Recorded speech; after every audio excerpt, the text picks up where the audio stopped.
Welcome back. I'm Ezra Levant. The liberal mainstream media waste no time promoting gun control laws. They hate guns and rifles and shotguns in particular, even though they really don't even know the difference between a Glock or a Glockenspiel. Seriously, ask any liberal to tell you what the definition of an assault rifle is. It's comedy gold, sort of like asking them to explain how carbon dioxide is pollution.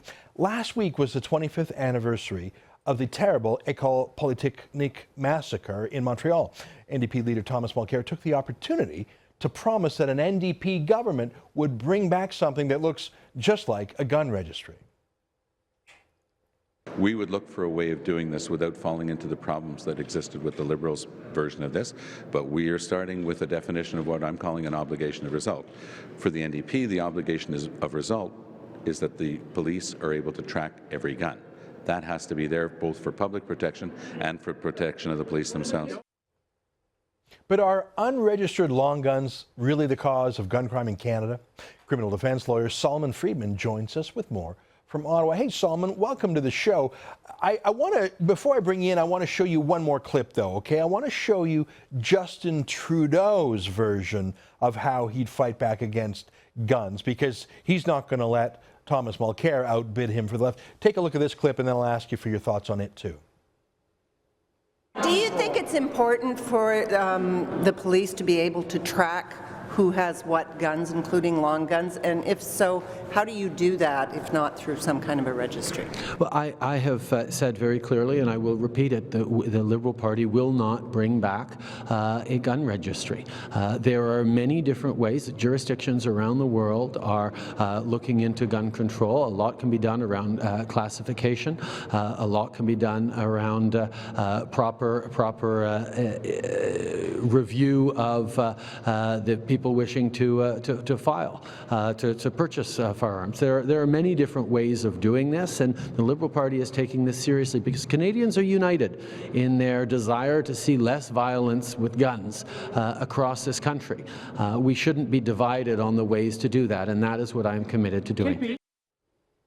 Solomon, before we get into the larger subject of why the media party and politicians hate guns, help me translate into plain English what Justin Trudeau said. He said that the real way to take on guns is through classification and deeper background checks.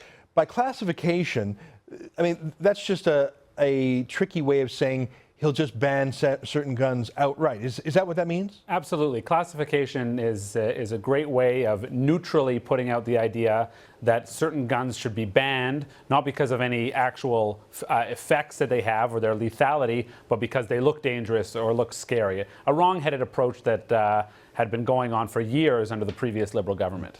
Thanks for explaining that. I mean, I thought he was very tricky there when he said, oh, well, we're not going to bring a gun registry. We're just going to do classification, and no journalist would think to ask me what that means. But let's move away from the two politicians, Mulcair and Trudeau, because they are just appealing to popular sentiments, especially in the media party, that guns are bad, especially long guns, and the terrifying assault rifles. Ask two journalists what that means, you'll get three different answers. But here's my question to you, and I raised this at the top of the show. If someone was serious about taking on gun crime in Canada, they would look to the real guns used in real crimes, which are handguns, and where those guns are used, on the Indian reserves and in urban gangs, neither of whom use long guns like shotguns and rifles like Duck Hunter Farmer Joe does. This is all about avoiding real gun crime by tackling easy targets like farmers, isn't it? It is, Ezra, and I would actually take it one level deeper. Aside from just handguns, the real root of these firearms are guns that were never owned legally in Canada in the first place, were never part of the registration or licensing scheme, that were smuggled in from out of the country. So the moment you begin to focus on law-abiding gun owners, and I include law-abiding handgun owners in that, you've already missed the boat in terms of the problem. This is a gang problem.